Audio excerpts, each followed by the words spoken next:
chegando, Dino, Simone, também muitos rostos conhecidos, Boa obrigada pela noite. presença de vocês, Maria Eugênia, muito obrigada. Curiosidade e prontidão com que respondeu ao nosso convite, né? Agradecer a todas e todos os presentes aqui que se inscreveram para participar dessa atividade, né? Essa atividade faz parte de um projeto de extensão que a professora Viviane coordena agora, o professor Fábio Ramalho e eu, Rosângela, né? Estamos juntos nessa parceria aí desde 2016, né? Acho que não estou enganada, então a gente tem feito aí algumas atividades dentro desse projeto que se chama Ciclo de Diálogos em Imagens, Estética e Política. Então,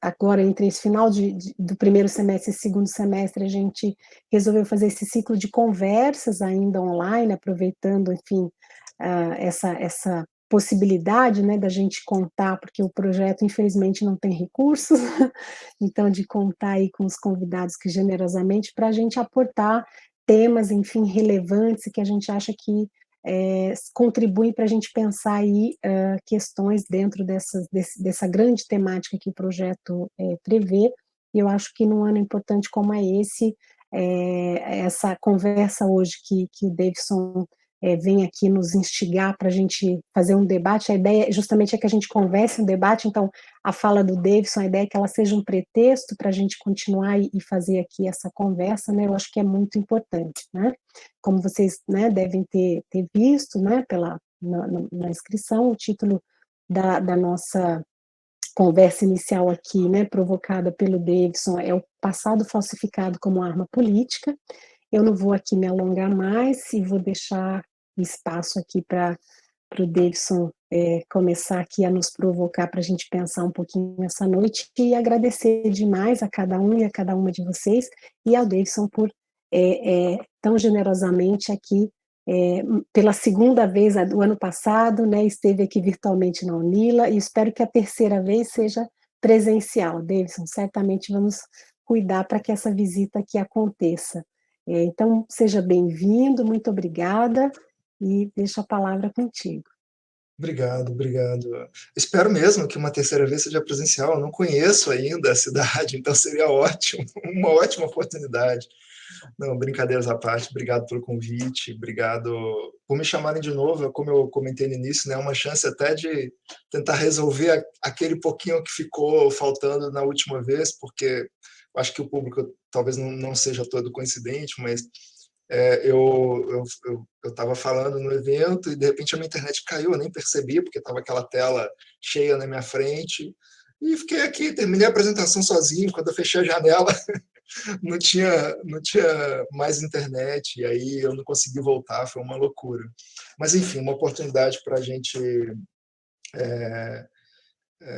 retomar um pouco, em certa medida, um pouquinho do que eu falava da outra vez, que era mais uma ideia de divulgação e científica, mas para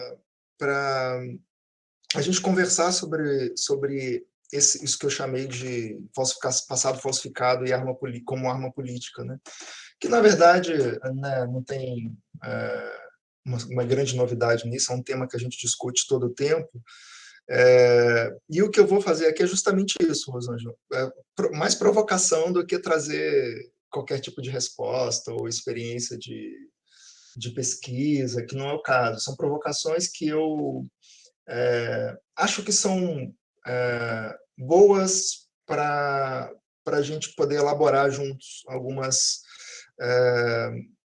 algumas questões sobre a nossa própria área de atuação, no meu caso, na área da história, mas como academia, como vamos dizer, cientistas, como acadêmicos, em relação na nossa relação com o público, fora da universidade, sobretudo, né? Então, nada melhor do que um projeto de extensão para isso, né? Para a gente conversar sobre essas coisas. Então, a ideia é ser provocativo. Por isso, eu vou compartilhar minha tela com vocês aqui. Deixa eu ver se vai funcionar. Me digam, por favor. Vou expandir. Vou fazer um outro pedido. É que eu sempre me embaralho no Google Meet.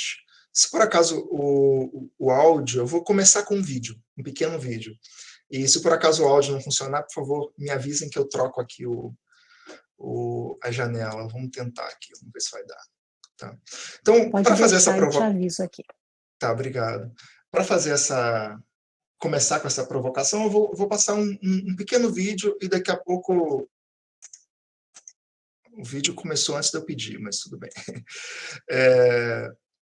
Eu vou começar com esse pequeno vídeo e com algumas referências provocativas para depois discutir o assunto e vai ser mesmo para apontar algumas questões, né? Vou passar o vídeo e me digam se está ok, tá? O áudio. Quer dizer, me digam se não funcionar, é melhor, né? Se você tem a mesma idade que eu, pouco mais, pouco menos, sabe que houve um tempo em que o nosso céu de repente não tinha mais estrelas que outros, nem nossa vida em nossos campos e bosques mais flores e amores. Se você é jovem, já deve ter ouvido isso dos seus pais. Mas, se você quer mais detalhes, quer depoimentos, quer ter certeza de que isso é verdade, faça uma pesquisa, consulte os jornais, revistas, filmes da época. Você vai ver, era sim um tempo de medo e ameaças. Ameaças daquilo que os comunistas faziam onde era imposto sem exceção. Prendiam e matavam os seus próprios compatriotas. Havia, sim, muito medo no ar. Greve nas fábricas, insegurança em todos os lugares. Foi aí que, conclamado por jornais, rádios, TVs e principalmente pelo povo na rua, povo de verdade, pais, mães, igreja, que o Brasil lembrou que possuía um exército nacional e apelou a ele. Foi só aí que a escuridão, graças a Deus, foi passando e fez-se a luz. A bandeira verde e amarela voltou a tremular e o medo deu lugar à confiança no futuro. O exército nos salvou. O exército nos salvou. Não há como negar. E tudo isso aconteceu num dia como um de hoje. Um 31 de março. Não dá para mudar a história.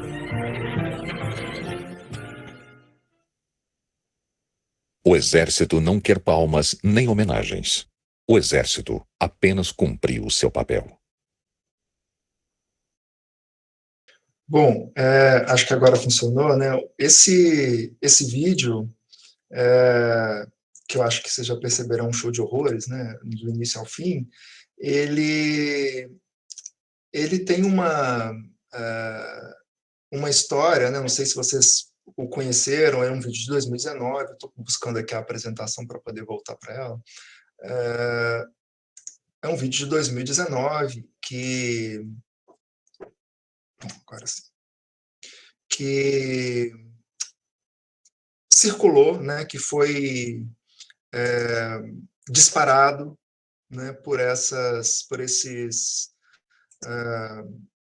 mensageiros, né? WhatsApp, Telegram e etc.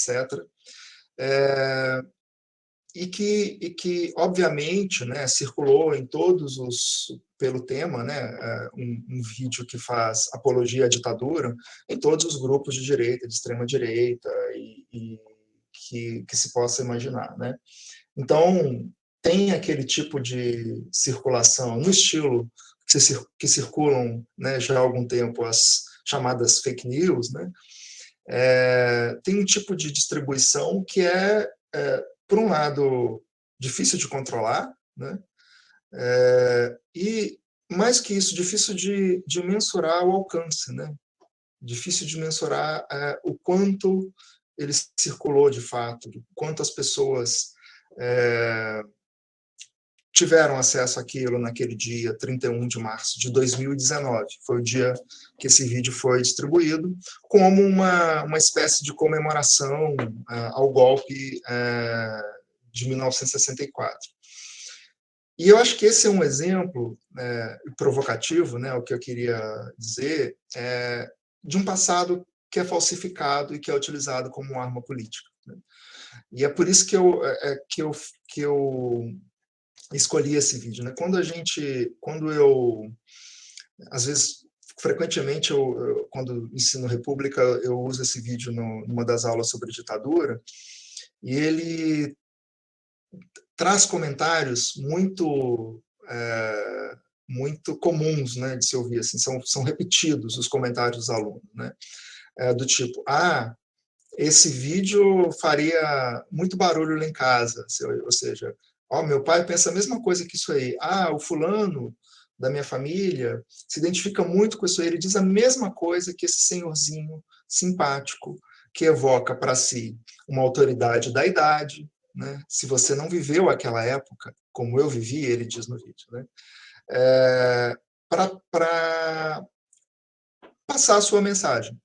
Mensagem essa que é, sem sombra de dúvida, uma mensagem, do ponto de vista do conhecimento histórico, negacionista, falsificada, ou apologética à ditadura, né? E é um tema, né, uma questão, portanto, esse uso do tema da ditadura na política brasileira atual, já de muitos anos, né, mas, sobretudo, aí, nessa última década, né, vamos pensar dessa maneira.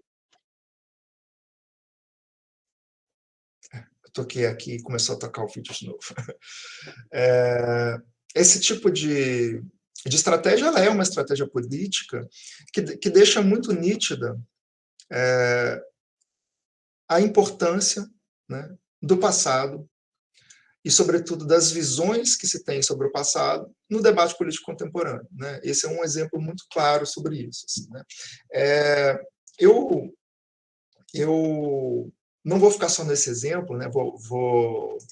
Vou pegar mais um, né?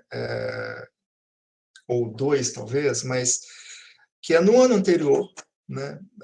Sobre o mesmo tema, pegando como referência a ditadura, alguns meses antes, portanto, né, em 2018, o ministro, então presidente do STF, Dias Toffoli, fez uma palestra em comemoração à Constituição de 1988. Confesso que não me lembro mais, mas se não me engano foi na Universidade de São Paulo, em que ele, num evento comemorativo da Constituição, de 30 anos da Constituição, ele disse citando um historiador, o historiador Daniel Arão Reis Filho, que, né, abre aspas, hoje não me refiro nem mais a golpe, nem à revolução, me refiro ao movimento de 1964. Tem aqui, nesses dois exemplos, né, uma estratégia de uso político do passado que, para alguns autores, até isso avança o negacionismo, né, porque não tem ninguém dizendo que a ditadura não existiu, né, a esse ponto, como o negacionismo histórico de primeiro debate surge com grupos dizendo que o Holocausto não existiu, né? Então, não tem mais a estratégia de dizer, não foi ditadura, não foi, ou melhor, não houve ditadura, não houve tortura, não houve violência de Estado. Eles não partem mais dessa negação simples, né? Até há quem ainda negue, né? Essa disputa sempre existiu e vai longe ainda.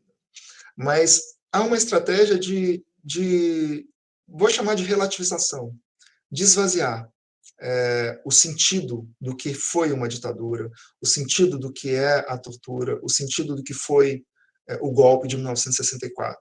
Né? Ou seja, não foi golpe, como, vamos dizer assim, dizem os derrotados, não foi revolução, como disseram os vencedores, né? Foi um movimento. Né? E um movimento é aceitável, né? Um movimento social, um movimento político, um movimento qualquer que seja, teoricamente, assim, esvaziado de substância, né? A palavra, pensar em movimento político, em movimento social, ok, é aceitável, né? Não há quem vá pensar o contrário, não há nada que desabone um movimento, né? Ele parece que é necessário, que é legítimo, que é ético. Então, é nesse sentido que se fala, às vezes, em uma ideia de revisionismo apologético. Ele não está negando, mas ele está tentando ressignificar. Ele está como aquele senhor do vídeo que diz, olha, eu vivi. Se você não acredita em mim, olha os jornais da época, os jornais censurados. Se você não viveu aquilo, não vai saber do perigo que a sociedade brasileira enfrentava. O perigo do comunismo, o perigo da revolução comunista, e para isso o exército foi convocado para salvar o Brasil de um futuro que seria pior, né? Vamos dizer assim. É isso que ele está dizendo ali. E com uma longa estratégia que eu talvez deixo mais para falar dessa estratégia na nossa conversa daqui a pouco, também não vou me alongar muito, mas que tem a intenção clara, né? No caso do vídeo, de no presente, na política presente, ou seja, o uso político desse passado no presente, passando pela ressignificação do que foi a ditadura, né? Abrandar a ditadura, como querem esses que defendem esse tipo de discurso, nada mais não serve a nada além de permitir que hoje, na política atual, não só o discurso de defesa ao que aconteceu nos anos 60, não é só o passado, é que no presente, atos, ações, decisões e políticas públicas que se assemelhem, portanto, políticas de violência, de repressão, de exceção, de cerceamento de liberdades, com que essas ações na política contemporânea sejam aceitas. Então, esse, para mim, sem dúvida nenhuma, é o mais notório uso político do passado que a gente vê quase que diariamente, né? Sobretudo hoje em dia, por todas as circunstâncias que eu acho que vocês sabem bem, no Brasil, né? Esse segundo caso da fala do ministro Toffoli, aqui a coisa ainda mais complexa, eu acho.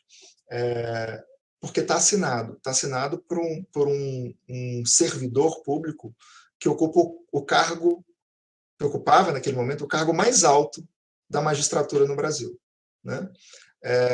Era, digamos, se ele era o representante do tribunal que tem como responsabilidade guardar a Constituição, dentro desse tribunal ele era a pessoa mais importante, ele era o presidente do tribunal. E ele relativiza um momento em que houve uma ruptura democrática no Brasil. Então, se ele quer guardar uma Constituição democrática e está relativizando um passado em que houve uma ruptura democrática, isso é muito grave, né? Isso aconteceu em 2018. E aqui, eu não posso dizer que é um estratagema político de um grupo de extrema-direita, como pode ter sido o caso, e deve ter sido o caso daquele vídeo. Não é um grupo espalhando fake news de um porão, de uma garagem, né? Não, é uma figura pública que ocupa um cargo importante. E quando ele faz isso, né, ele é ouvido, porque o ministro dá uma palestra e ele é ouvido, isso vira notícia em jornal, isso vira notícia, sobretudo quando tem uma polêmica como essa, né, isso sai em todos os órgãos de imprensa do país naquele momento. E, em outubro de 2018, bom, acho que vocês sabem o que estava acontecendo em outubro de 2018, era um período eleitoral, né? Então, tem gravidade, né? E aí, mas, ok, tem gravidade, mas não é sobre isso que eu quero falar diretamente. Ele fez isso citando um historiador que nunca disse isso, né? Nunca escreveu uma linha que relativize o que aconteceu em 1964, dizendo que não foi golpe, né? O historiador, obviamente, respondeu. O Daniel Arão Reis Filho respondeu, escreveu aos jornais, mandou uma carta pública, etc., desmentindo, que eu vou colocar aqui para vocês aqui o desmentido, né, a justificativa, a resposta. Mas, de antemão, eu já digo, assim como não dá para saber quantas pessoas tiveram acesso àquele vídeo do Senhor, eu acho que é muito provável, é muito fácil dizer que o que o Toffolo disse foi muito mais lido e ouvido e reverberou muito mais na mídia, na imprensa, do que a resposta do historiador. Né? Então, estou chamando a atenção a isso para retomar esse ponto logo adiante. Né? E eu vou só simplificar que a nossa reação ela é importante, mas é pouco. A gente precisa agir de antemão, né, para que essas coisas, se forem ditas, né, porque serão inevitavelmente, já sejam contrapostas imediatamente. Né, e não só pelo historiador que saiu ferido aqui nessa citação mal feita, né, mas por toda a sociedade, que não vai aceitar aquele tipo de relativização. O que respondeu aqui o Arão Reis? Né? Olha, ele diz que sempre sustentou, vou tentar sintetizar para não ler tudo que está aqui na tela, mas que sempre sustentou que houve participação civil no golpe, que a ditadura foi também no golpe e na ditadura, e que a ditadura foi também sustentada pela sociedade civil. Houve participação civil. É por isso que tem toda essa discussão sobre a ditadura militar versus civil-militar, que não é só nominalística, etc. Né? E aí ele vai imputar isso a uma teoria a qual ele não se filia, que é a teoria dos dois demônios, né, que vem muito da historiografia argentina, né, que ele diz aqui, né, em larga medida, tal teoria já foi superada entre nossos hermanos, mas ela acabou sendo importada pelo Brasil por Argelina Figueiredo, que de fato sustenta, com outros, que o golpe de 64 foi suscitado pelos radicalismos de direita e de esquerda. Assim, os perpetradores do golpe são como que absolvidos, atribuindo-se o golpe a intransigências e a radicalismos de esquerda e de direita. Né? Ou seja, a fala do ministro, ou de qualquer pessoa, né? Estou pegando esse exemplo que foi público, está nos jornais ali, o link está ali na tela, que ao relativizar um golpe e uma ditadura, abre-se o espaço, né? O que estão fazendo é abrir o espaço para absolver os crimes do passado. Né? Claro que a questão é mais complexa, porque nós, de fato, não punimos esses criminosos, né? Mas não vou entrar nessa questão aqui. Bom, ele continua aqui a resposta, mas, na verdade, aqui é só para mostrar a dureza da resposta dele. Né? A interpretação dos dois demônios é vesgamente enviesada, procura um ponto de equilíbrio que não existe em história e tem como resultado a absolvição histórica do golpe dos golpistas. No limite, e este limite foi ultrapassado, né, pelo ministro, preconizam deixar de se falar em ditadura. Né? Então, esses exemplos que eu trouxe, na verdade, a ideia era provocar um pouco para se pensar justamente isso. A resposta, assim como toda a historiografia do Daniel Arão Reis, de toda essa historiografia que discute a participação civil na ditadura, ela é muito forte, fundamentada, pautada por pesquisas acadêmicas, pautada por conhecimento que, de certa maneira, já se consolida, né, bastante consolidado entre os especialistas da ditadura. Né? Eu nem sou um especialista em ditadura, né, mas o barulho que faz a fala do ministro é muito maior. Assim como o barulho que faz o vídeo disparado, como se disparam notícias falsas, né, em comunicadores, nesses grupos de WhatsApp e de Telegram, fazem muito mais barulho do que a nossa resposta. Né? Todos nós, historiadores, nos levantamos quando, há uns anos atrás, estavam dizendo o nazismo é de esquerda. Todo mundo foi lá brigar. Não, como assim de esquerda? Não tem isso. Vai lá explicar. Mas a reação ela é necessária, é importante, mas é pouco. Né? Nós precisamos de apostar mais num tipo de atuação pública dos acadêmicos, dos historiadores, no meu caso, que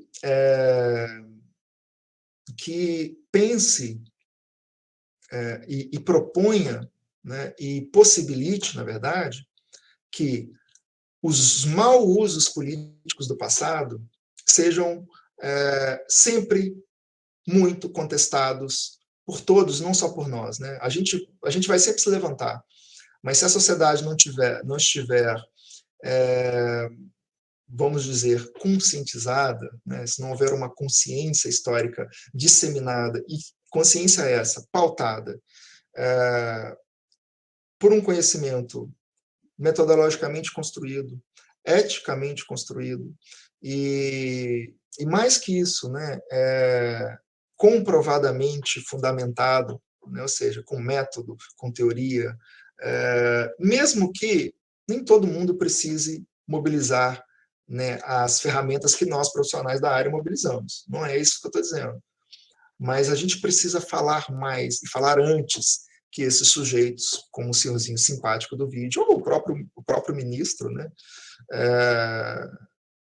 venham com essas... vou usar a expressão ali para não usar um adjetivo ruim, vocês terem que editar o vídeo depois, né? Com essas visões vesgamente enviesadas, né? Vou usar a palavra de outro. Porque nessas horas, às vezes, é difícil achar um adjetivo simpático, né? A gente tende a falar pior, assim.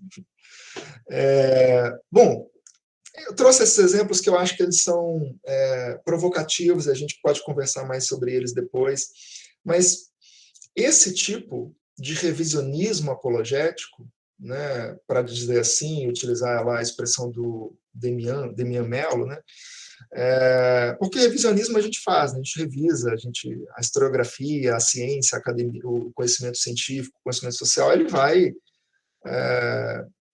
se modificando, se transformando, né, a partir de novas descobertas, de novos caminhos teóricos, metodológicos, etc. Mas esse revisionismo de apologia, que abre mão de todo o rigor acadêmico, ele precisa ser combatido, né? Ele precisa ser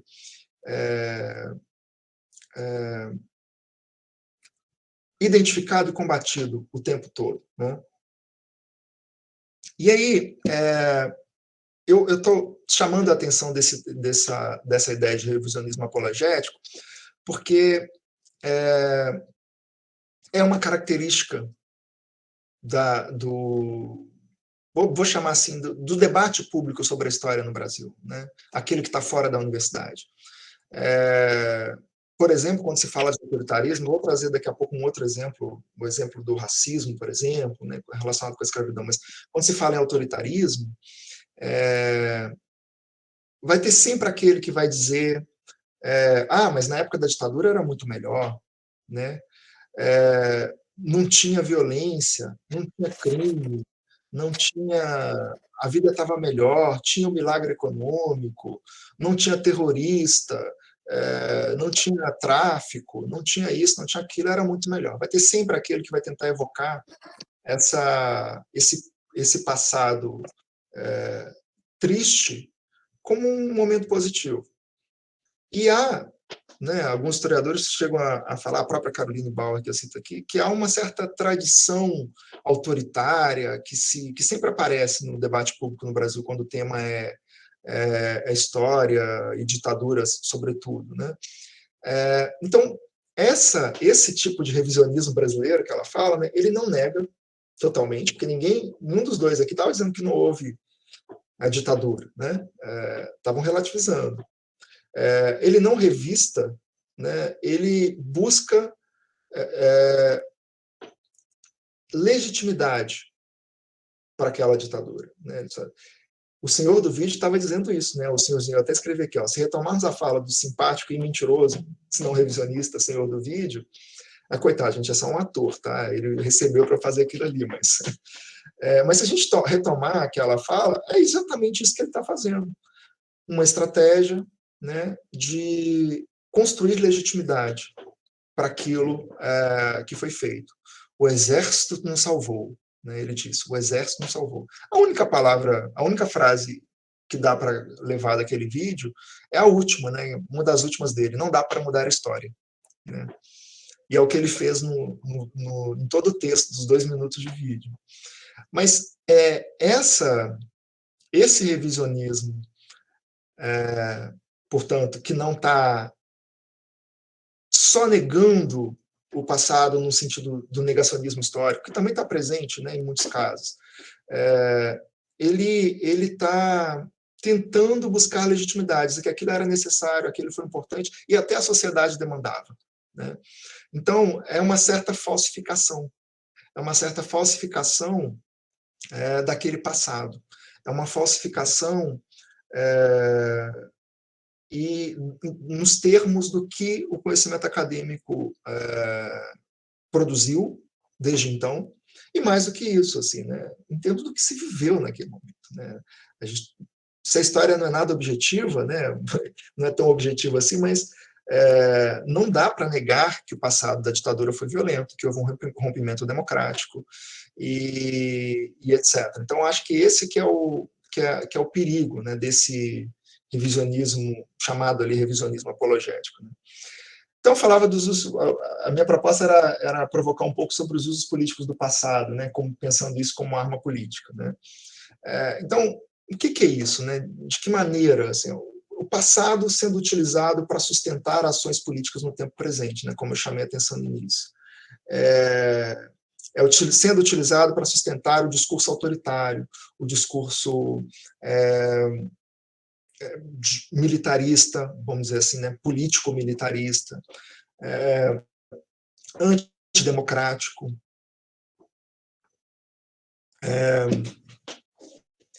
de extrema-direita, no sentido mais cruel do termo, né, o discurso neonazista, né, como a gente vê hoje em dia, o que é, né, uma questão basilar, né, quando a gente fala de usos políticos do passado. Agora, daqui a pouco eu vou falar um outro lado dos usos políticos do passado. Os usos políticos do passado podem e devem ser positivos também, né? Não só negativos, como é esse caso que eu chamei a atenção no início. Esses usos políticos do passado, eles ocorrem frequentemente a partir do debate público sobre o passado, né? Mas não necessariamente ele é pautado pelo conhecimento acadêmico. O que eu não acho que a gente tem que evocar, não devemos nós achar que somos os únicos juízes do passado e etc., né? Mas não dá para deixar o debate sobre o conhecimento, nesse caso, sobre o conhecimento histórico, passar alheio às nossas pesquisas, a nós que somos os profissionais da área, né? Então, um pouco por aí. E um outro ponto é pensar, olha, o negacionismo e esse revisionismo falsificador, né, eles sempre aparecem no debate público, né? Eles sempre aparecem. Não há momento em que isso não foi feito, né? Se a gente pegar toda a história do Brasil, vou só pensar mais recentemente, né, republicano, isso acontece todo o tempo, né? Vargas, que deu um golpe em 30 e se disse o revolucionário. Não, tivemos outro caso, e olha que ele é um dos caras mais ambíguos, né, no sentido de que também é visto de forma muito positiva, de várias maneiras. Mas, enfim, indo adiante para não ficar divagando muito e sobrar mais tempo para a gente conversar aqui, eu estou quase no fim, né? Eu trouxe aqui uma entrevista que eu estava lendo, já até mais antiga, mas caiu aqui para mim nas redes aí outro dia, do Fernando Nicolazzi, né, da Federal do Rio Grande do Sul, em que ele falava sobre essa coisa dos usos políticos do passado, né? E ele chama a atenção, olha, os passados são também objetos de poder. O elogio do Estado escravista, construído no Brasil no século XIX, e a defesa do modelo autoritário estabelecido pela ditadura, iniciada em 1964, são dois exemplos contemporâneos que mostram que o interesse principal não reside nos dilemas. Trava-língua, estou ficando cansado, deve ser isso. Os dilemas evidenciados no passado, mas sim nos impasses criados no presente. Ou seja, ninguém ia se dispor a fazer um vídeo daquele, disparar no WhatsApp, se não fosse com uma intenção do presente, né? Não é um professor de história querendo defender uma tese, ele tem uma ambição política ali, né? Muito clara. E está trabalhando, obviamente, para grandes grupos, né? Sem nenhuma dúvida.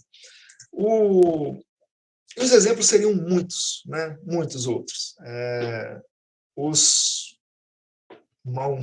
documentários produzidos pela produtora Brasil Paralelo, né, que tem sido evidentemente muito criticados na academia,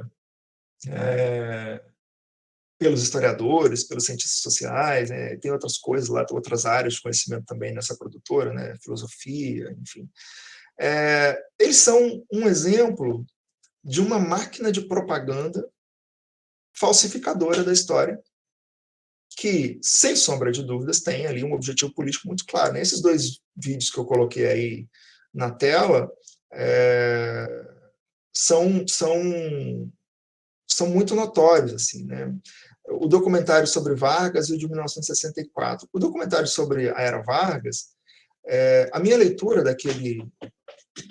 É uma série, né? São vários episódios.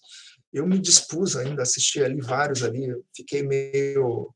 vai dando aquele enjoo no estômago, assim, mas eu assisti alguns.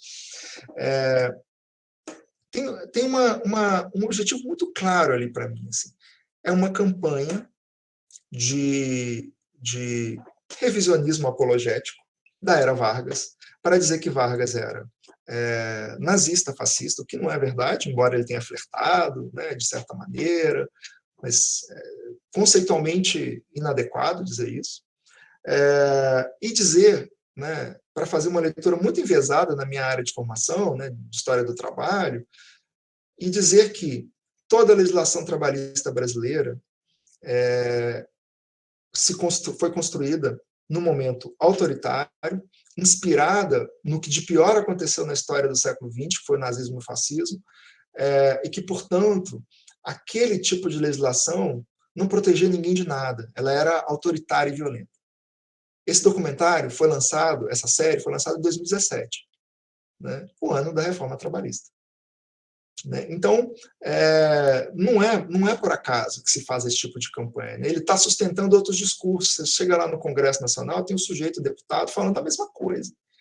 E aí, quem assiste o curso do Brasil Paralelo, da produtora Brasil Paralelo, ou vê esses vídeos no YouTube, ouve o deputado falando isso, faz sentido. Faz sentido para eles. E uma coisa a mais, gente, a audiência que isso tem. Né? Esse vídeo... Esse até que eu não olhei agora, antes da gente começar, não, mas esse da Era Vargas tinha mais de 1 milhão de acessos a última vez que eu vi, há bastante tempo atrás. O de 1964, que é um show de horrores, não vou nem comentar aqui agora, ele tem, eu olhei aqui antes da gente começar, tem mais de 10 milhões de visualizações no YouTube. É absurda a audiência que tem. E aí eu volto àquele meu primeiro ponto, né? Se a gente não estiver lá, junto a eles, ou antes deles, falando o que foi em 1964, né?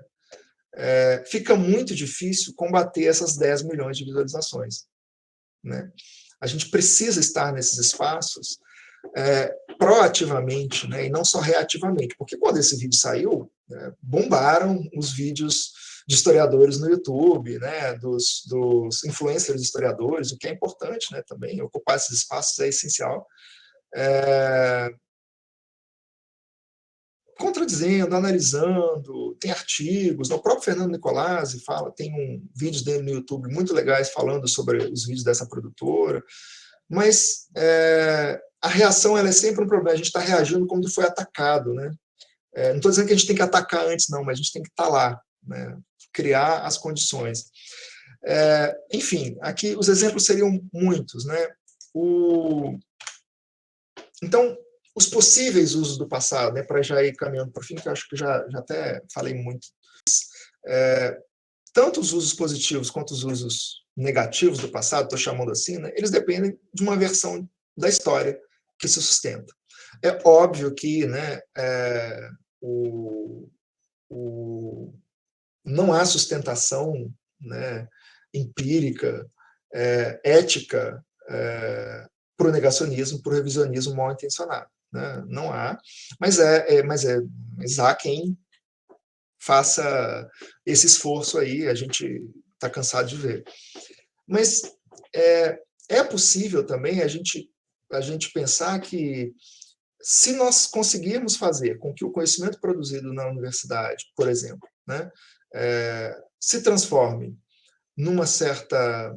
ganhe o debate público e se transforme em fundamento para esse debate público, as coisas podem melhorar. O caso do passado da escravidão, a questão do racismo, é interessante. É uma questão ainda longe de ser resolvida, sem nenhuma dúvida. Não estou aqui dizendo que as coisas estão resolvidas, não. Tá? De antemão já digo isso. Está muito longe de ser resolvido. Mas se a gente for pensar que todo o conhecimento do pensamento social, do pensamento histórico, num determinado momento, vamos dizer assim, até meados do século XX, até os anos 60, por aí, 70, ele evocava... Não sei se vocês devem estar ouvindo meu filho chorando aqui atrás. Não sei se está, mas se for, tem um bebezinho chorando ali.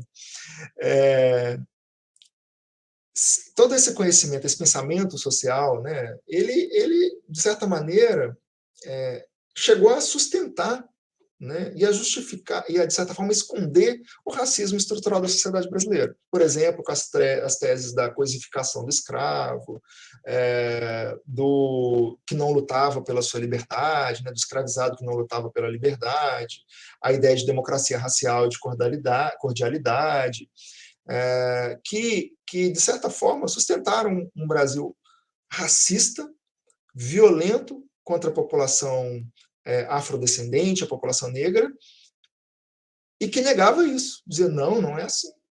Né? Não é assim. O avanço desse pensamento sobre a história da escravidão, por exemplo, que superou essa ideia de coisificação, que deu visibilidade às lutas por direitos, às lutas por liberdade, à resistência dos escravizados, e que rebateu há muito já essa ideia de democracia racial, isso é parte ativa, né, desse diagnóstico do racismo, das políticas públicas que surgiram, né, e elas surgem quando os governos têm, quando a sociedade pressiona, mas quando os governos têm vontade política de fazer, né, infelizmente, quando não há vontade política, elas recrudescem, né, mas, ou seja, a política antirracista, a política pública antirracista e a própria militância antirracista dialoga, né, se não é parte integrante desse novo pensamento acadêmico, no caso aqui da escravidão. Então, fazer com que o conhecimento acadêmico ganhe a sociedade é importante, porque ele vai sustentar essas políticas públicas. Isso vale também para o caso da ditadura, né? Que é mais complicado ainda, né? Quer dizer, eu não sei se é mais complicado ainda, eu não vou nem colocar essa balança não, porque não faz sentido. Mas é tão complicado quanto, né? Mas me parece que esses discursos de que não tem racismo, ou que a ditadura não era tão ruim assim, eles às vezes colam porque o debate não está sendo feito, digamos, no nível que deveria, né?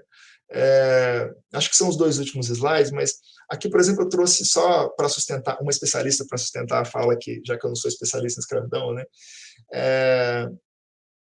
Aquela Greenberg, né? Que ela diz, olha, talvez uma das mais pertinentes contribuições contemporâneas da história social no Brasil à reflexão mais ampla sobre a escravidão seja a conexão com o presente, ou melhor, a forma como vários historiadores passaram a se envolver ativamente na defesa dos direitos dos descendentes de africanos que foram escravizados no Brasil. Ou seja, o uso político do passado, ele faz com que o presente, nesse caso, faz com que o presente seja melhor, né? Para que ele não dê margem ou para que se lute contra esses fantasmas do passado, né? Que, na verdade, são, nesse caso, um fantasma do presente, que ainda está aqui. Né? Ele promove o ativismo político, né? Ele fundamenta a política contemporânea. Né? Quem já, ela até cita aqui, não vou continuar lendo, mas Vocês já devem, né, quem já está há mais algum tempo na área da história, devem ter lido aquele famoso parecer do Luiz Felipe de Alencastre para o julgamento do STF sobre as cotas nas universidades, né? Que é uma aula de história da escravidão para o STF ler e falou assim, realmente, a gente precisa fazer alguma coisa, vamos acatar esse pedido aqui. Então, é o conhecimento na esfera pública sendo útil, ou seja, o bom uso político do passado para modificar a política contemporânea. Né? Então, isso pode acontecer com mais qualidade se a gente estiver lá fazendo esse debate. Né? É difícil quando a gente está sempre correndo atrás, né? Reagindo. Né? E por último, eu acho que é por último, já estou perdido aqui nos slides, mas o papel do historiador nesse debate público, né, pensando nesse uso político, ou seja, a gente precisa atuar para que esse uso político do passado, nas questões políticas contemporâneas, seja sempre ético, pautado pelo conhecimento acadêmico que é construído com método, com teoria, com comprovação, mesmo sabendo que a história não é aquela disciplina matemática, vamos dizer assim, né? Não é a disciplina mais objetiva de todas em termos de conclusões absolutas, de regras gerais, etc. Mas isso não pode abrir, e não abre margem, né, para negação, para falsificação, para mentira, né? Ou seja, não dá para acreditar quem já leu um ou dois livros de história, nem precisa, talvez só um bom livro de história na vida, não vai acreditar naquele senhorzinho. Né? Talvez, né? Porque muitos senhores simpáticos falando faz com que as pessoas talvez esqueçam do bom livro que ela leu muito tempo antes. Né? Por isso que ocupar todos os espaços e sermos mais militantes na nossa atuação profissional, eu acho que é importante. Né? Divulgação ampla do conhecimento produzido, né? Porque o nosso conhecimento produzido é produzido com bases éticas, com rigor acadêmico, né? E isso vai combater o negacionismo. Isso, mais do que combater o negacionismo, vai qualificar o debate. Para ninguém, poxa, que tristeza foi ter que ficar perdendo tempo para dizer que o nazismo não era de esquerda, né? Alguns anos atrás. É aquela coisa que se a gente vivesse no mundo ideal, não viraria nem piada. Né? Era tipo olhar para o cara e falar assim, nossa, que idiota. Né? Mas não, foi uma grande questão. Né? E que nós participamos pouco na grande mídia, por exemplo. Né? Os historiadores foram um pouco chamados. Né? Acho que a gente precisa aumentar o percentual de divulgadores entre os profissionais acadêmicos. Né? A gente escreve muito artigo para revista acadêmica, e muito pouco texto para jornal, e muito pouco texto para revista, texto para sites, textos que cheguem às pessoas de uma forma mais digerida mesmo, né? Traduzida, porque texto acadêmico é chato demais. Né? O historiador escreve um parágrafo, coloca uma nota de rodapé no final e tem 5 parágrafos de nota de rodapé. Ninguém tem saco para ler aquilo, se não for profissional da área. Né? Então, isso é uma questão também que a gente precisa pensar, porque a gente está favorecendo o mau uso, né, do nosso conhecimento, ao não nos comunicarmos bem. Né? Precisamos nos colocar mais como intelectuais mediadores. Né? O passado será bem utilizado se houver especialistas sendo ouvidos, né? Mediando o debate, né? Não é impondo. Né? A gente não pode aprender com o que vem de lá, mas mediando o debate, né? Ocupar mais os espaços, como eu disse lá no início, de forma proativa e não apenas reativa. A gente ocupa muito quando vem um sujeito dizer aberração, quando surge um vídeo maluco como aquele do senhorzinho lá, que foi disparado pelo WhatsApp, etc. Né? Então, a gente tem um papel, uma função social que a gente precisa assumir mais para que esse uso político seja mais positivo. Né? Como diz aqui o Lacapra, né? O conhecimento histórico tem uma função social, criar uma memória criticamente verificada como uma contribuição para uma esfera pública cognitiva e eticamente responsável. Ou seja, conhecer o passado, reconhecer o passado e se relacionar com ele de uma forma que possibilite uma organização política democrática no presente e no futuro. Né? Ou seja, vou mostrar uma coisa aqui no final, só para terminar de forma mais positiva, mas se não exercermos a nossa função social, a nossa função social como profissionais, conhecedores, especialistas, a gente vai estar sempre correndo atrás de responder às aberrações que os outros dizem, né? Como teve que fazer o Daniel Arão Reis lá naquele caso do Toffoli, como muitos devem ter feito tentando desmentir aquele vídeo negacionista, como a imprensa fez, etc. Né? Então, há muita... o caso da ditadura foi o que eu mais falei aqui, ele é muito emblemático, porque o uso desse passado, né, ele alimenta, mau uso desse passado, ele alimenta um discurso radical autoritário na sociedade brasileira. E isso é bastante problemático, né? A gente vive um momento em que isso é uma questão. Por último, só porque eu depois que preparei essa aqui, me lembrei dessa pesquisa, né? Eu ia terminar no slide anterior, mas me lembrei dessa pesquisa que o Datafolha faz há sei lá quanto tempo, né? Desde 89. Sobre que ele pergunta às pessoas se elas preferem ditadura ou se preferem democracia, né? E é muito interessante, e eu vejo isso positivamente, né? Apesar da gente estar vivendo, eu diria, né, nessa última década, um período de agravamento e em que os discursos autoritários ganharam mais espaço na política brasileira, né? Vamos dizer dessa maneira, apesar disso, né, os índices, embora tenham variado, né, os índices de pessoas, que é essa linha azul aí, que defendem que a democracia é sempre a melhor forma de governo para o Brasil, eles estão altos, bateram um recorde aqui em 2020, 75%, em 2021, 70%. É um recorde histórico, né, dessa pesquisa. Se você for observar aqui, olha, os índices eram muito piores, né, na casa de 50% quase todo o tempo aqui.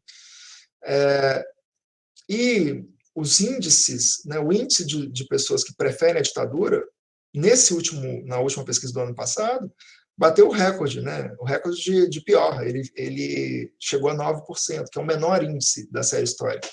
Então, dá para, apesar disso tudo, né, a gente pode melhorar isso, porque eu também acho absurdo que existam 9% das pessoas nesse país, né, que queiram uma ditadura, assim como os 12% ali, que tanto, em 2020, que tanto faz, né, que são indiferentes.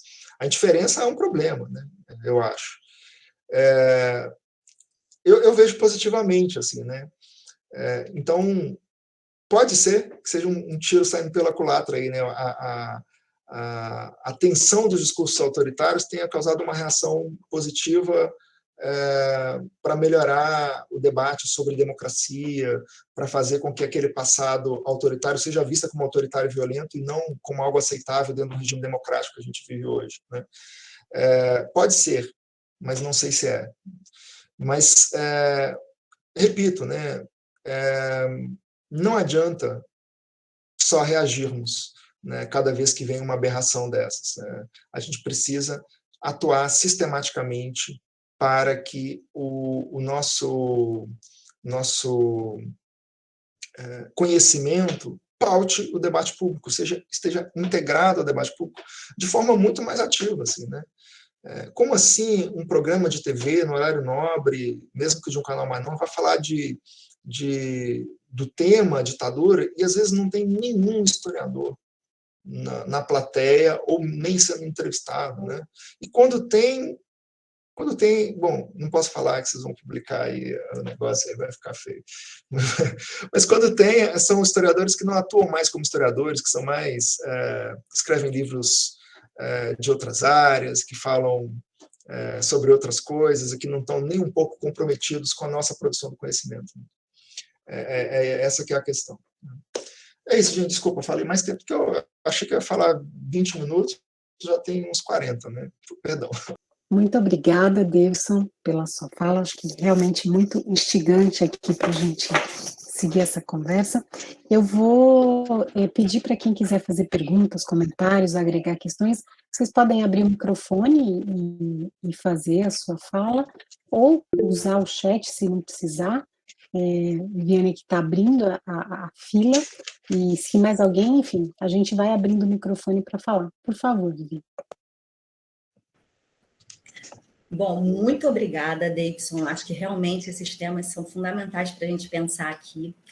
E me chamou muita atenção nesse final, aí, quando você fala dos historiadores que romperam um pouco, né, e estão mais visíveis para um número maior de pessoas, e são justamente esses que muitas vezes são chamados para os programas de TV, são chamados a comentar, e que se antecipam, e que produzem, mesmo sem reação, que era justamente, né, essa defesa que você vem trazendo para a gente, né? Que a gente pare só de reagir, que é algo que a gente está fazendo cada vez mais, embora seja um trabalho absolutamente necessário, ele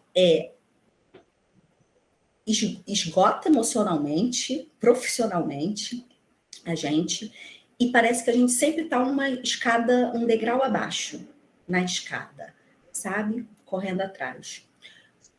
Como é que você acha que a gente consegue lidar com um bom meio termo entre ser sério profissionalmente e alcançar um amplo público, sabe? Porque dá um pouco a impressão de que uma das saídas para alcançar um público mais amplo é também reduzir a complexidade do que a gente fala, né?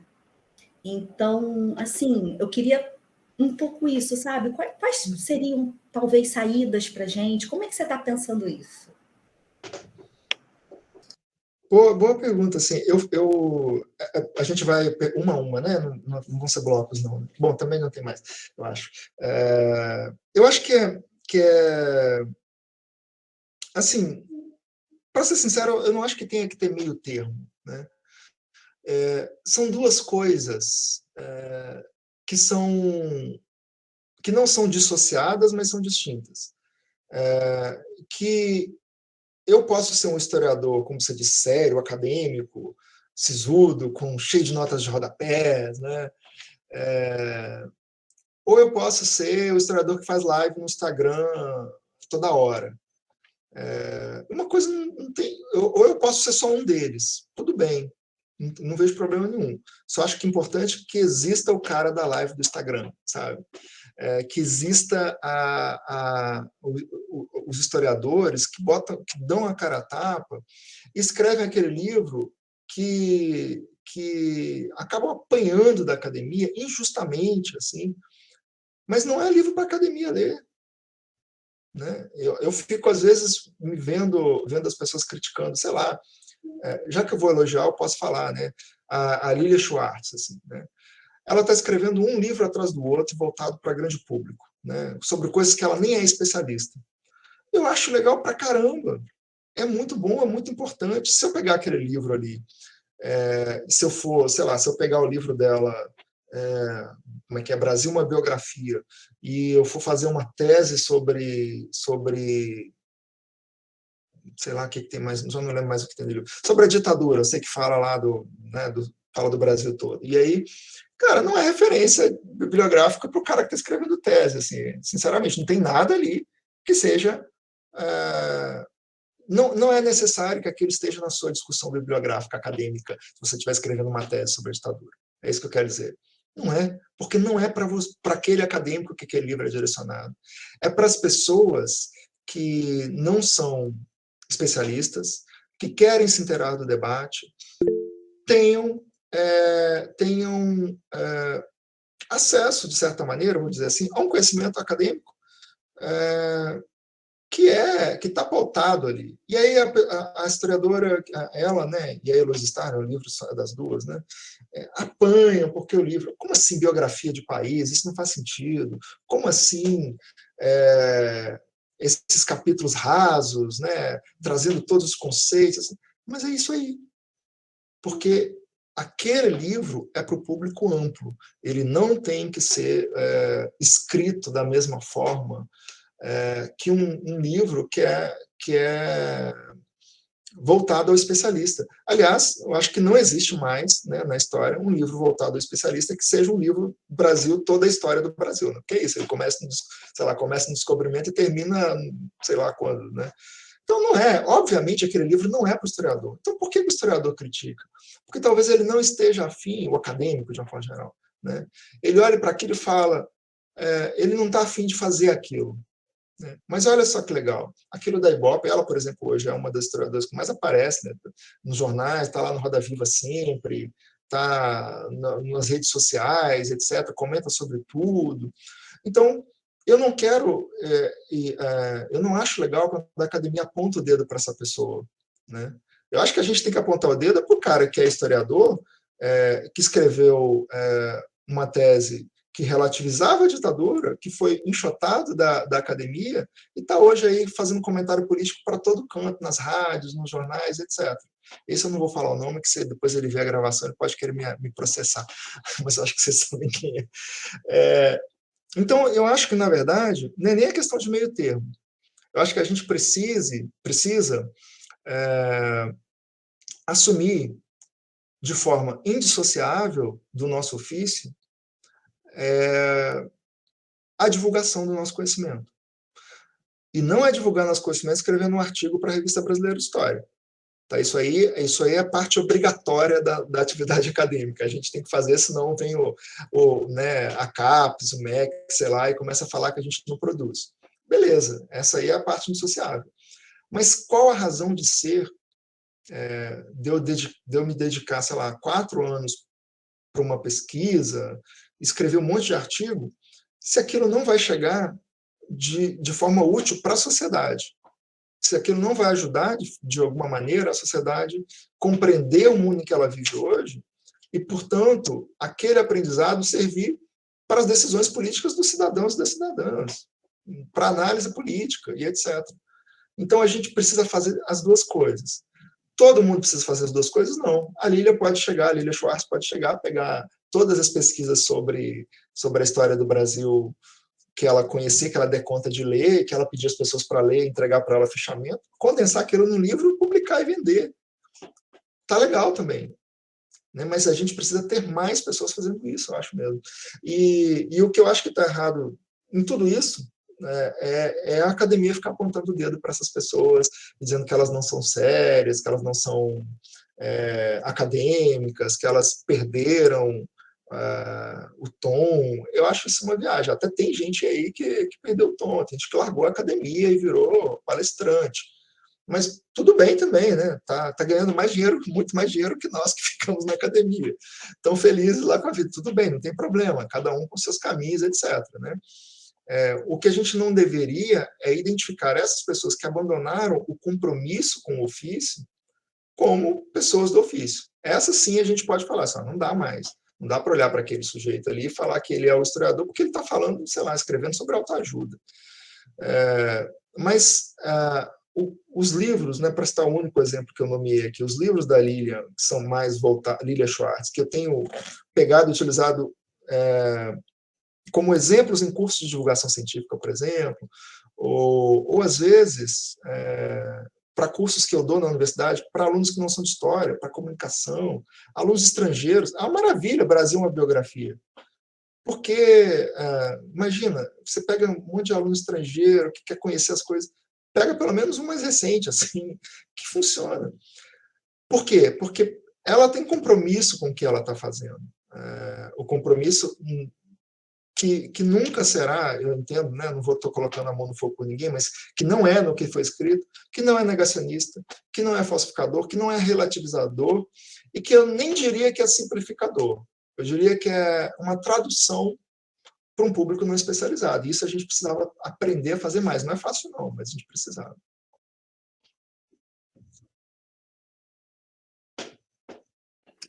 Obrigada. Davidson, o Valdson tinha levantado a mão, depois baixou, e o Steve também está com a mão levantada. Você, Valdson, você depois Steve na sequência? Davidson, obrigado pela brilhante exposição aí. Eu queria te comentar uma coisa e fazer uma pergunta em cima disso. Está me ouvindo?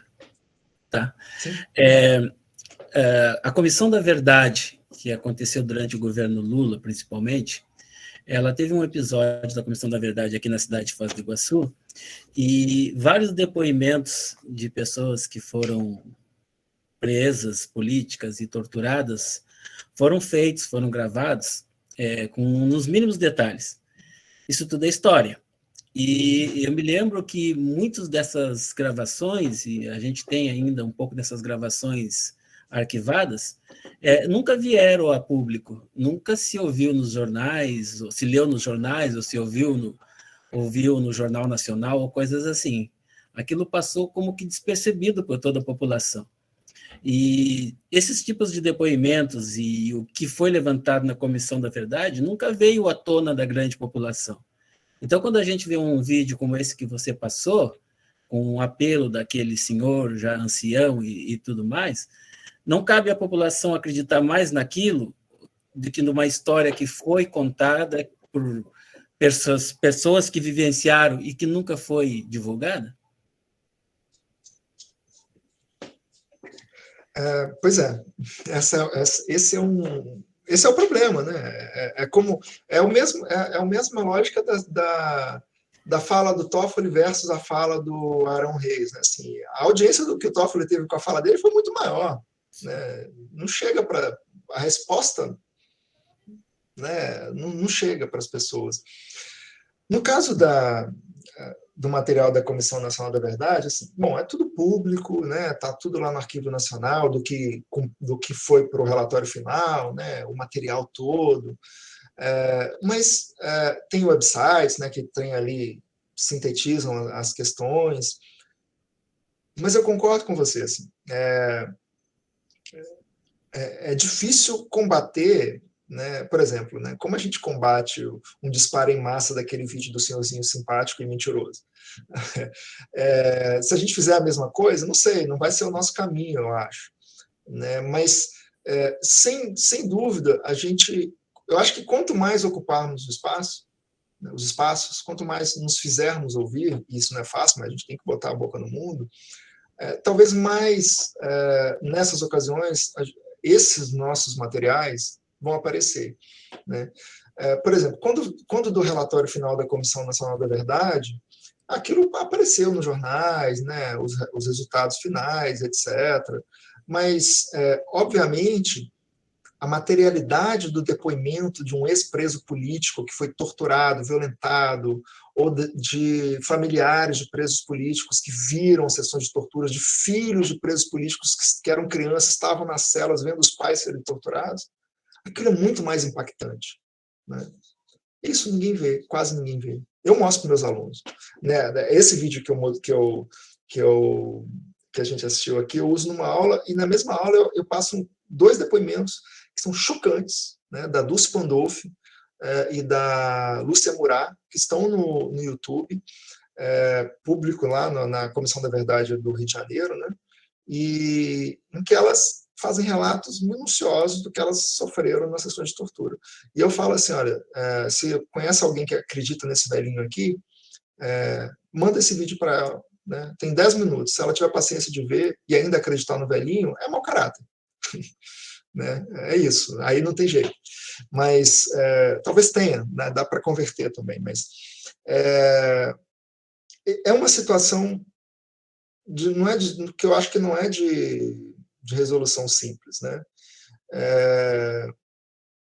Eu ainda acho que quanto mais disseminarmos a palavra, né, mais ajudarmos na consolidação de uma consciência histórica que tenha mais, né, o nosso conhecimento acadêmico como pauta, quanto mais pudermos fazer isso, mais esses materiais vão ser encontrados, sabe? As pessoas vão procurar por eles. Talvez não vão exibir no Jornal Nacional, assim, né? Mas como exibiram a fala do Toffoli, nesse caso que eu citei, né? Ou comentaram a fala do Toffoli, né, numa reportagem. Mas quanto mais a gente estiver lá, acho que mais mais o nosso material vai aparecer para as pessoas. A gente tem que pensar também, gente, no momento que a gente vive, né? Estou aqui falando genericamente, mas no algoritmo. Quanto mais os vídeos os bons vídeos de história no YouTube tiverem acesso, mais eles serão encontrados. Hoje, se você buscar ditadura militar no YouTube, o primeiro vídeo que aparece é esse raio do vídeo da Brasil Paralelo. Por quê? Algoritmo. Isso dá dinheiro para o YouTube, né? Então, eles querem, quanto mais o vídeo é assistido, eles querem que ele seja mais assistido e assim vai. É um negócio maluco, assim, essas grandes corporações também avacalham o esquema todo. Mas eu acho que essa é a questão, a gente precisa ocupar os espaços. E no caso da Comissão Nacional da Verdade também, a gente tem que pensar no contexto, né? O contexto em que tudo foi publicado já era de crise, né? Já era de um movimento contra o governo Dilma, já era de ataque, foi ano eleitoral, era tanto que logo depois deu no que deu, né? Mas então acho que a visibilidade que ela poderia ter tido foi diminuída e sem sombra de dúvidas, o atraso da Comissão da Verdade, né? O atraso histórico de décadas, também é um problema muito difícil de ser superado, né? Tivéssemos feito tudo ali nos anos 80, né? Ou na sequência, o impacto disso seria diferente na nossa compreensão sobre o que é a ditadura como sociedade, né? No Brasil, a população brasileira em relação ao que foi a ditadura. Teríamos muito menos espaço para as pessoas que ficam, para os velhinhos do vídeo, né? Muito menos espaço para essas pessoas, eu acho. Steve, por favor.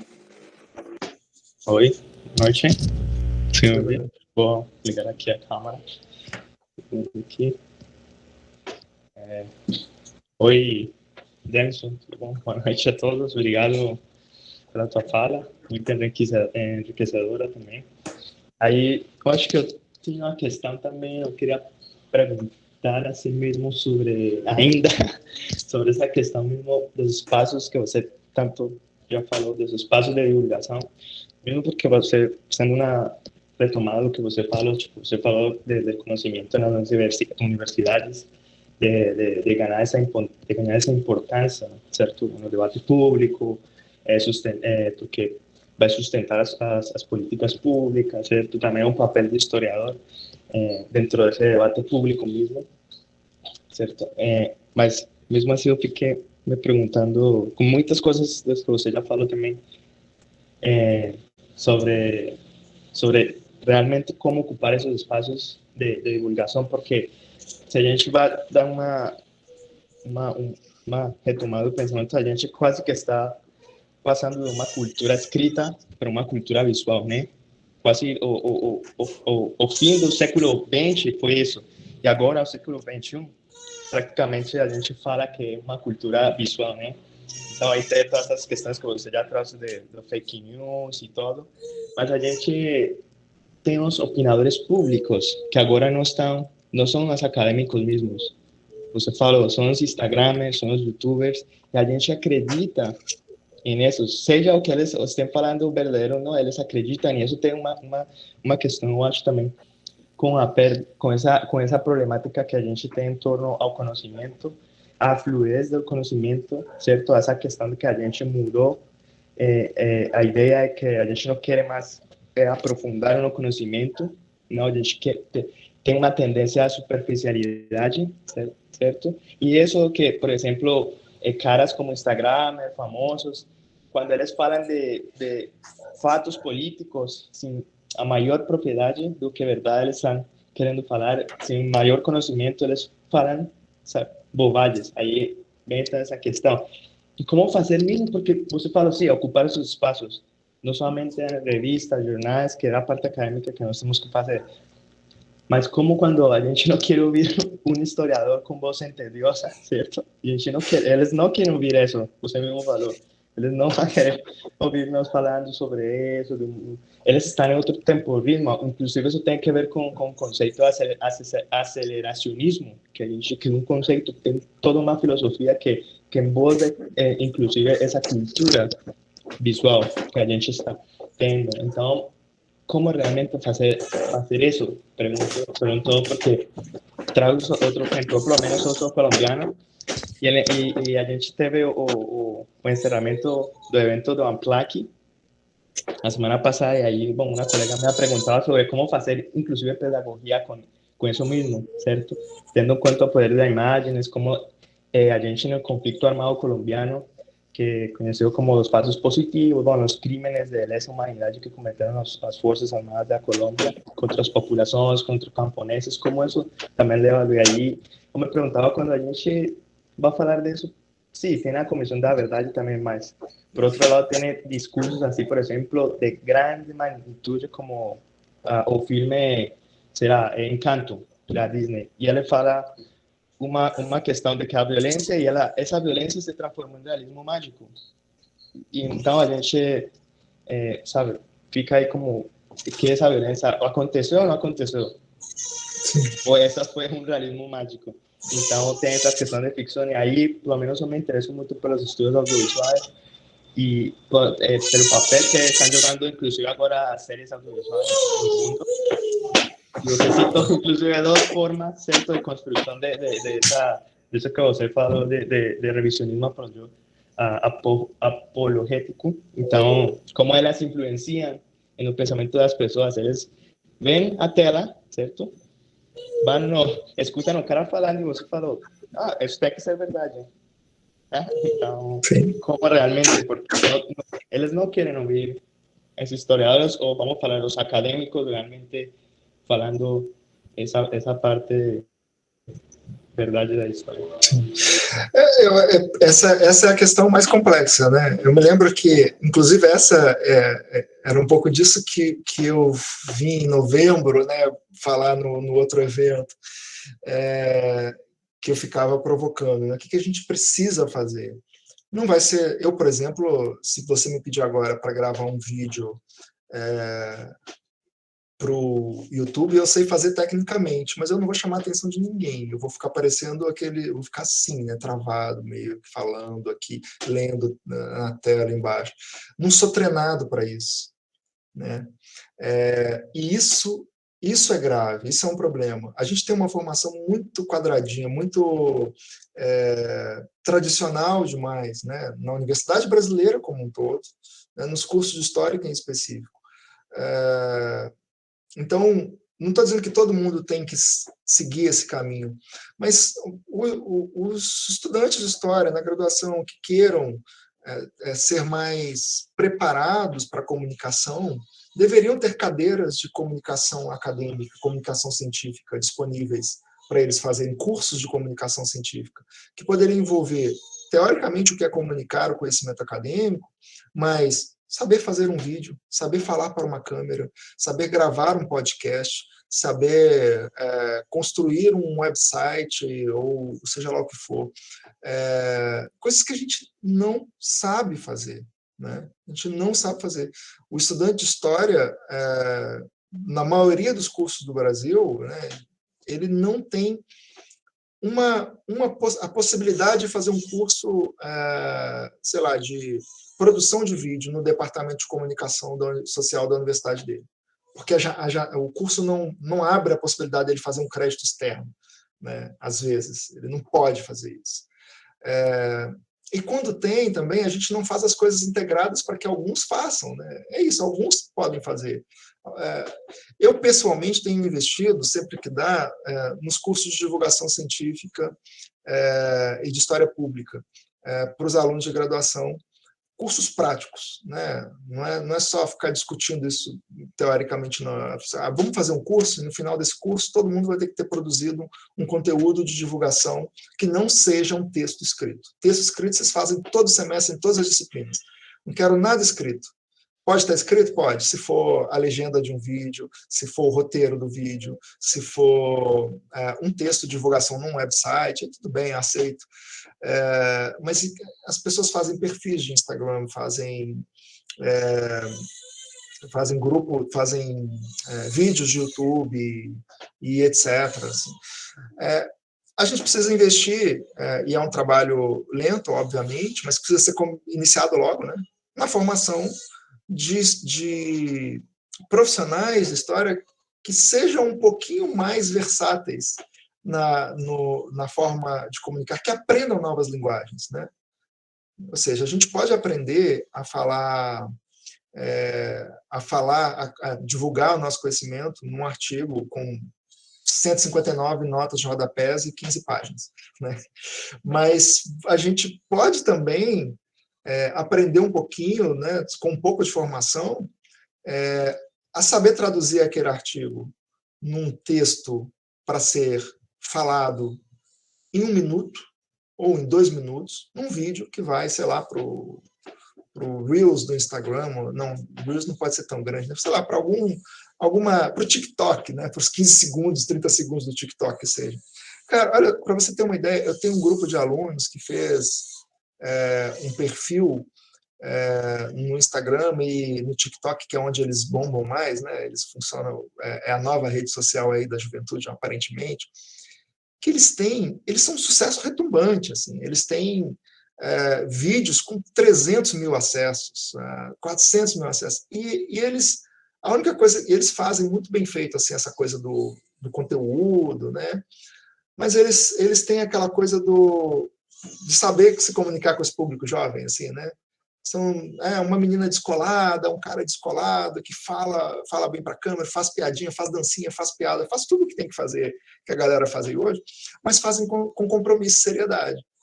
Pode ser esse o caminho, né? Mas não precisa ser também. A gente não precisa formar um monte de historiadores, influenciadores, não, né? Não precisa ser isso também. Se eles existirem, eu acho legal também. A gente tem que ocupar, né? Mas a gente, por que por exemplo, né?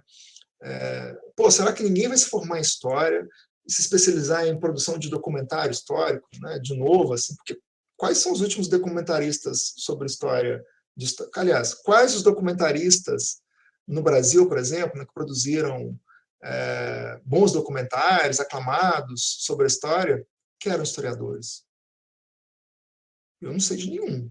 É tudo gente da comunicação, do cinema, que às vezes com seriedade para as pesquisas, não precisa ser historiador, não, né? Será que nenhum de nós vai aprender a fazer isso, por exemplo, para produzir coisas legais? Será que eu não posso ser formado para ter um conhecimento e, de repente, eu desenvolvo um grande projeto de pesquisa sobre, sei lá o quê, né? Sobre a história da ditadura, para ficar no tema de hoje, né? E o meu produto final, ele precisa ser artigo, livro. Por que não pode ser uma série de documentários de 6 episódios de 10 minutos, né? E que isso vá para uma plataforma? Só não é assim porque primeiro, a gente não se desafia, mas segundo, a gente não sabe fazer. E aí a gente depende de outro, aí a gente precisa de buscar apoio no outro departamento, a gente precisa de dinheiro, e aí você pede um recurso, eu, historiador, peço um recurso no MEC, na CAPES, ou na qualquer agência de fomento, e falo que eu vou fazer um vídeo documentário, eles vão olhar assim, você não tem informação para isso, negado. Olha o problema, né?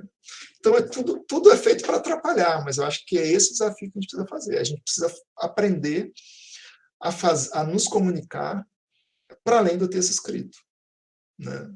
Para além do texto escrito. Escrever é fácil, eu quero ver ir para frente da câmera e falar durante 5 minutos e não deixar, durante 2 minutos, como o velhinho ali fez, e não deixar. Todo mundo foi até o fim e viu a bandeira do Brasil aparecer. E eu acho também que a gente teria também que lidar também com essa questão de como eles recebem a informação também e essa contraparte que eles fazem de se verdadeiramente eles acreditam que a gente está apresentando para eles ou não. Porque também pode acontecer isso, de que por muito que você apresente os fatos para eles continuem nesse posicionamento negacionista, sabe? Porque eles acreditam no que vem na tela, sabe? Essa questão. Mas aí eu acho que se tem uma coisa do pouco que eu entendo e que eu consegui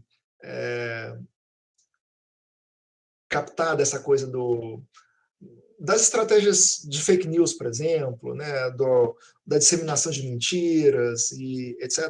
Aquilo ali é a linguagem, né, é a simplicidade da forma como diz, mas é um martelo batendo na cabeça das pessoas. Chegam centenas de mensagens falsas dizendo a mesma coisa. As pessoas acreditam. Então vamos lá, vamos lançar centenas de mensagens verdadeiras dizendo a mesma coisa, que talvez ajude também. Estou dizendo isso no sentido que se existir mais conteúdo produzido com qualidade, né, por nós, com compromisso ético profissional, com compromisso acadêmico. Eu acho que a gente vai ter mais, não que não existe, né, mas a gente vai ter mais chance de convencer as pessoas, né? Eu acho que é por aí. Dá para diminuir aquele índice dos negacionistas ali um pouquinho.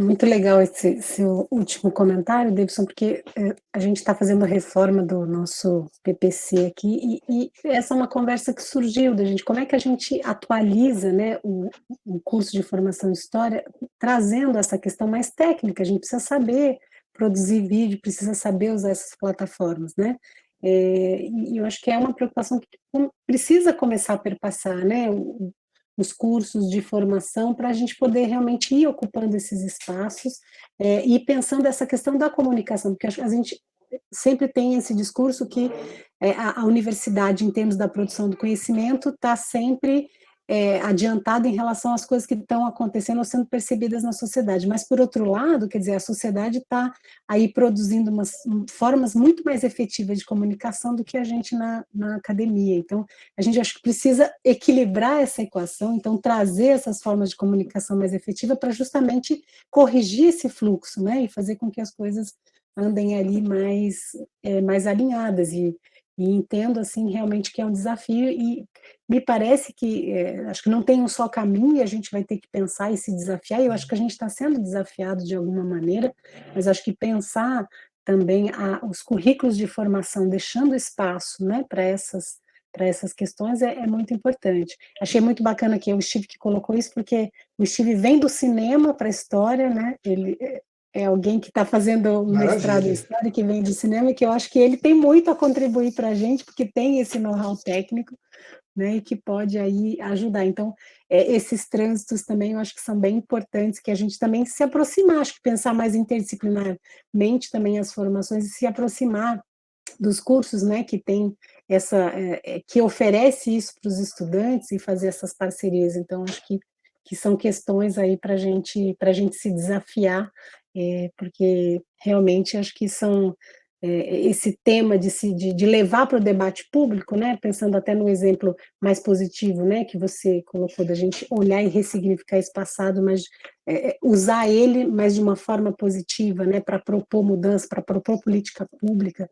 Então, acho que isso realmente é muito, muito importante, que a gente tem esse compromisso, né? Tem esse compromisso. Acho que quando você fala, né, desse compromisso do historiador, do intelectual, né, acho que a gente precisa ter isso mais como um objetivo, né, da nossa atuação também enquanto docente.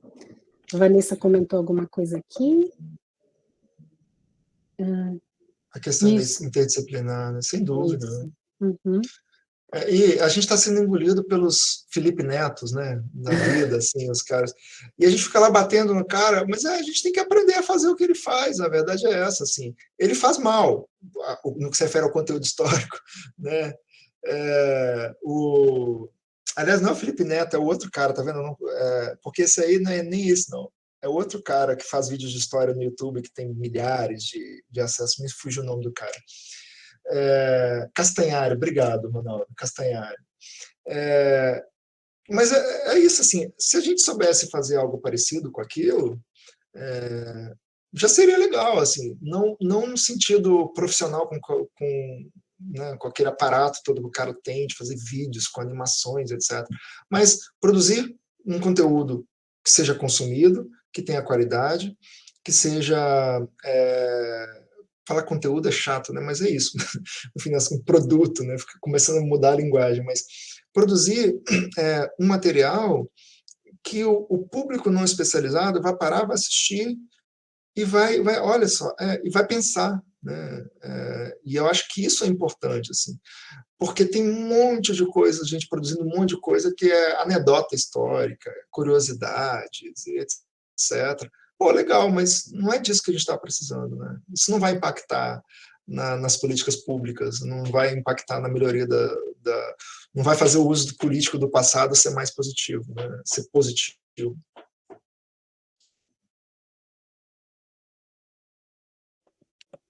Alguém, Dino, por favor. Hola, buenas noches. ¿Me escuchan bien ahí? Sí. Bueno, Te voy a hablar escutamos. en español, ¿está bien? Para Está ustedes. bien. Yo no paraba de pensar en la escena de la película No miren arriba, en donde los astrónomos intentan advertirle a la población, ¿no? En un canal de televisión que es visto por muchas personas, de que, bueno, que va a venir un cometa y que va a destruir toda la Tierra, ¿no? Y incluso teniendo ese nivel de difusión, no logran, digamos,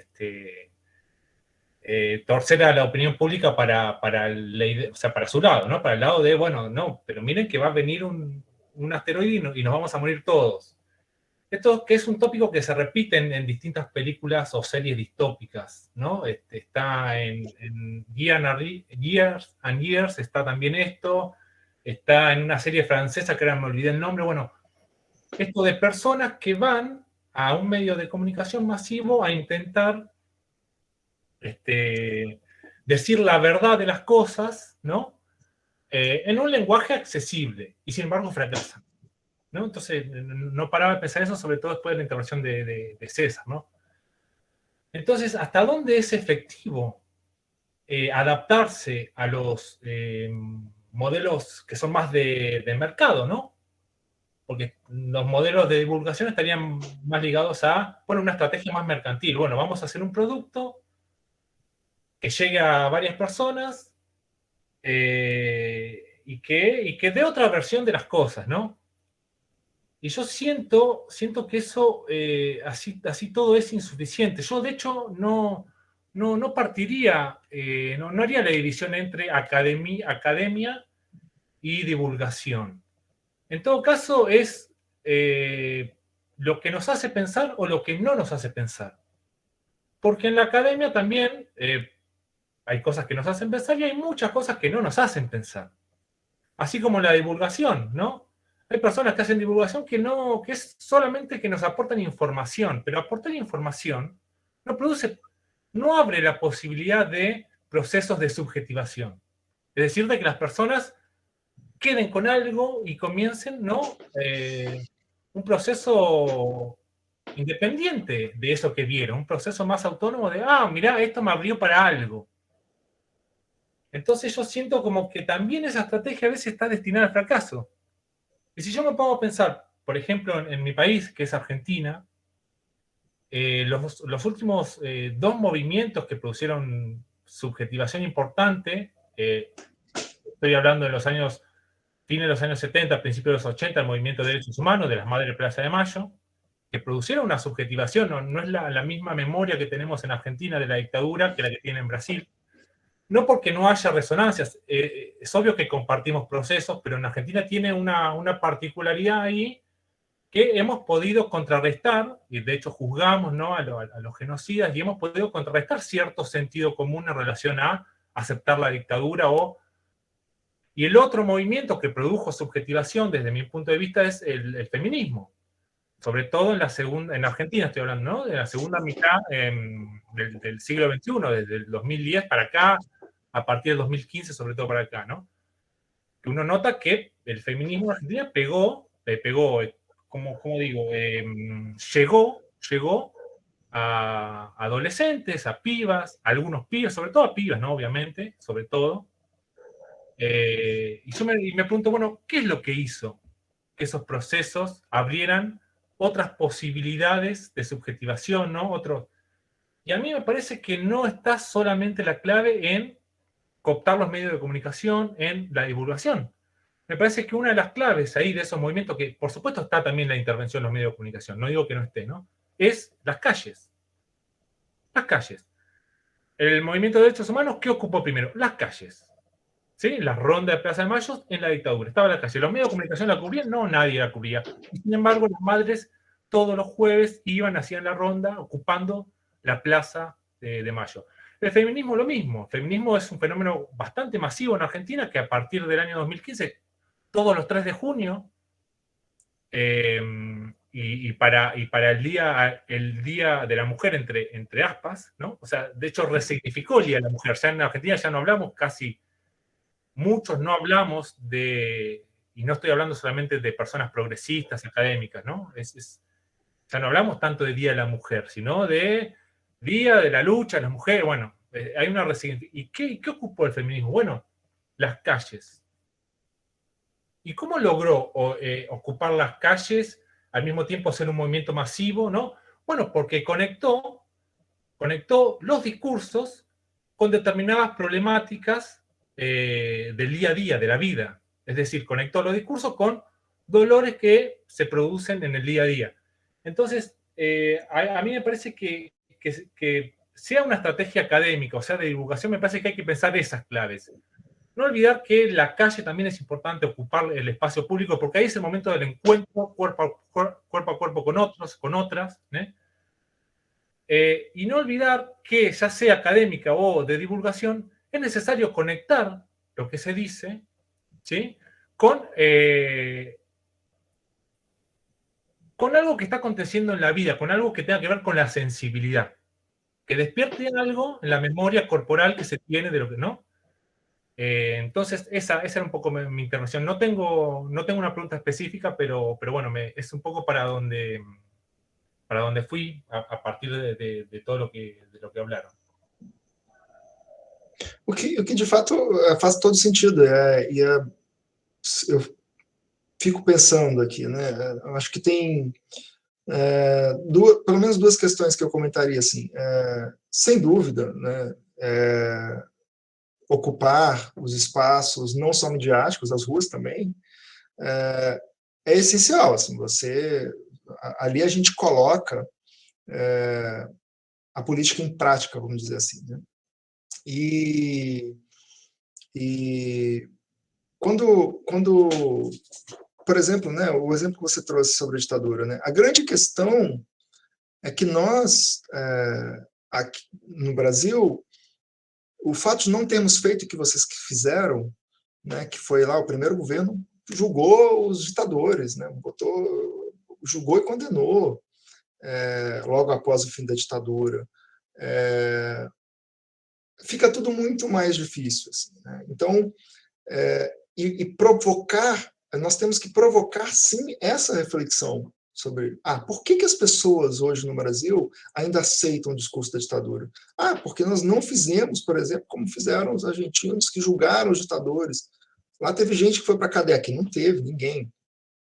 Né? Ninguém. A única punição por tortura no Brasil é uma punição civil, é só o reconhecimento de que o cara foi um torturador, ele nunca foi preso. Né? Então, esse debate a gente pode levar, essa provocação, né? Fazer pensar, como você disse, né? A boa divulgação é aquela que faz pensar, mas assim como dentro da academia tem coisas que não fazem pensar e tem coisas que fazem pensar e raciocinar, acho que melhor será se nós fizermos mais pessoas pensarem. Por isso que eu falo em ocupar todos os espaços. E quando eu falo ocupar espaço, não necessariamente é espaço midiático da TV, da imprensa, é tudo que a gente puder, né? São todos mesmo. Até o espaço escrita, eu fiquei falando mal da escrita, mas é legal quando alguém publica um livro de história que vende muito e que seja bom, o que é raro. Aqui, né, em geral, os best-sellers de história no Brasil não passam pelo crivo acadêmico, digamos assim. Né? Mas, então, sem dúvida, assim, né?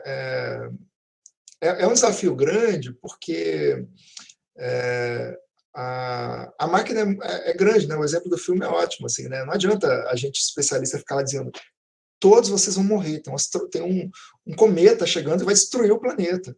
E as pessoas, não, mas eu recebi uma notícia aqui no WhatsApp que não é isso. Né? A Terra não está aquecendo, não existe aquecimento global, né? A Terra é plana. Né? Olha só o ponto que a gente chegou. Né? As pessoas se convencem pela repetição, é isso que eu estou dizendo, mas acho que o pior é nós não estarmos lá tentando, de alguma maneira, ou colocando, de alguma maneira, o nosso conhecimento à disposição, nos colocando à disposição do debate público. Né? Seja no caso da ditadura, por exemplo, né, para reverter o problema criado pela não resolução dos problemas que a ditadura criou. Nós nunca resolvemos os problemas da ditadura, né? Nunca fizemos justiça de transição, nunca fizemos um debate sério sobre memória. Parece que acabou em 1985 e tudo ficou... É aquela sujeira que a gente varre para debaixo do tapete, né? Ninguém está vendo por muito tempo, mas ela está lá, né? Está escondido embaixo do tapete, a sujeira está lá. Se alguém balançar o tapete, ela sai. É isso que a gente fez aqui. Então, ou a gente limpa essa sujeira, né, e levanta o tapete e limpa a sujeira, e começa a resolver os problemas, ou eles vão estar sempre aqui conosco, né? Temos que fazer...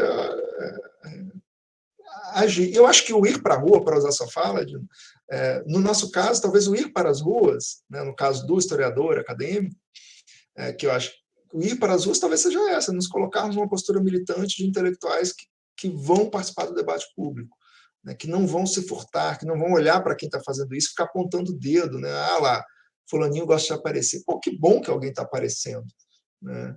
Acho que isso é importante também. Então, talvez seja esse o caminho. Mas é complexo mesmo. Acho que o seu raciocínio tem todo... A sua reflexão ela faz todo sentido. Não é simples, não tem uma fórmula matemática para a gente resolver essa equação, não. É uma equação de muitas variáveis e complexa, né? Não é simples. Não sei como resolver toda, não. Eu fico aqui jogando para ver se a gente resolve, mas não é fácil. A ideia é nos provocar, quem sabe pensando junto a gente consiga encontrar caminhos, né? Mas, muito obrigada, Dina, pela sua colocação. Não sei se mais alguém ainda gostaria. Acho que o bebezinho do Davidson já disse, papai vem, né? Eu tenho que dar banho mesmo. O banho dele normalmente é 7h30, hoje ele deve estar ali brigando. Não, mas está tudo bem. Então, por isso que ele está Estava reclamando planejado. Está tudo Mas, tranquilo. enfim, acho que a ideia era bem essa mesmo, a gente suscitar essa conversa, né, para a gente pensar junto. Acho que a ideia desse diálogo é justamente isso, né?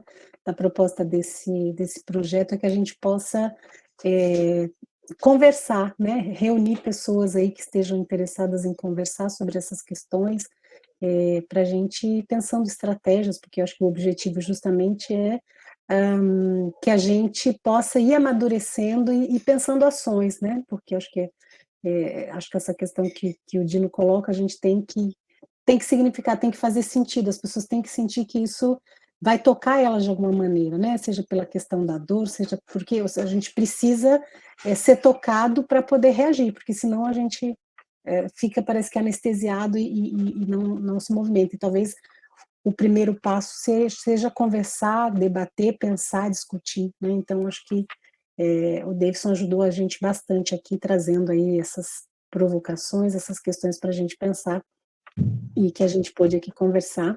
Então, vou agradecer muitíssimo ao Davidson, a todas e todos presentes aqui, e pedir que vocês fiquem atentos. A gente está definindo aí a próxima conversa que a gente vai ter, mas a gente vai divulgar, a gente está usando essas inscrições para fazer uma lista de e-mails, para a gente manter essas conversas ativas, dizendo também que vocês que estão participando podem sugerir, né, questões para a gente discutir aqui nesse espaço, podem sugerir pessoas, né, que façam esse papel que o Davidson fez aqui com a gente, de trazer um tema para provocar, para a gente poder conversar e pensar aqui juntos. Então, a gente está muito aberto. A ideia desse projeto é justamente que a gente dialogue, a gente está pensando em estratégias de chegar justamente, né, como uma extensão de ir para além da universidade, mas, enfim, são desafios que a gente está enfrentando. Mas, de qualquer forma, agradecer muito e desejar uma boa noite para todas e para todos. Davidson, Obrigado, muita gente. saúde Obrigado para o seu muito. pequeno aí também. Obrigado pelo convite de novo, foi ótimo, e é bom conversar sobre essas coisas, trocar ideias e pensar um pouco, né, juntos. E aí, de repente, a dúvida que um trouxe aqui, ou que eu trouxe para vocês, amanhã faz alguém sair um projeto legal, né? E a extensão, eu acho que na universidade é o caminho para a gente fazer essas coisas, né? É o caminho institucional que tem. Então é isso, assim, foi ótimo, eu agradeço muito, muito, muito mesmo o convite. Gente que agradece. Uma boa noite, então, Obrigado. pessoal. Tchau, gente. Até mais. Tchau, gente. Boa noite, valeu. Tchau, tchau.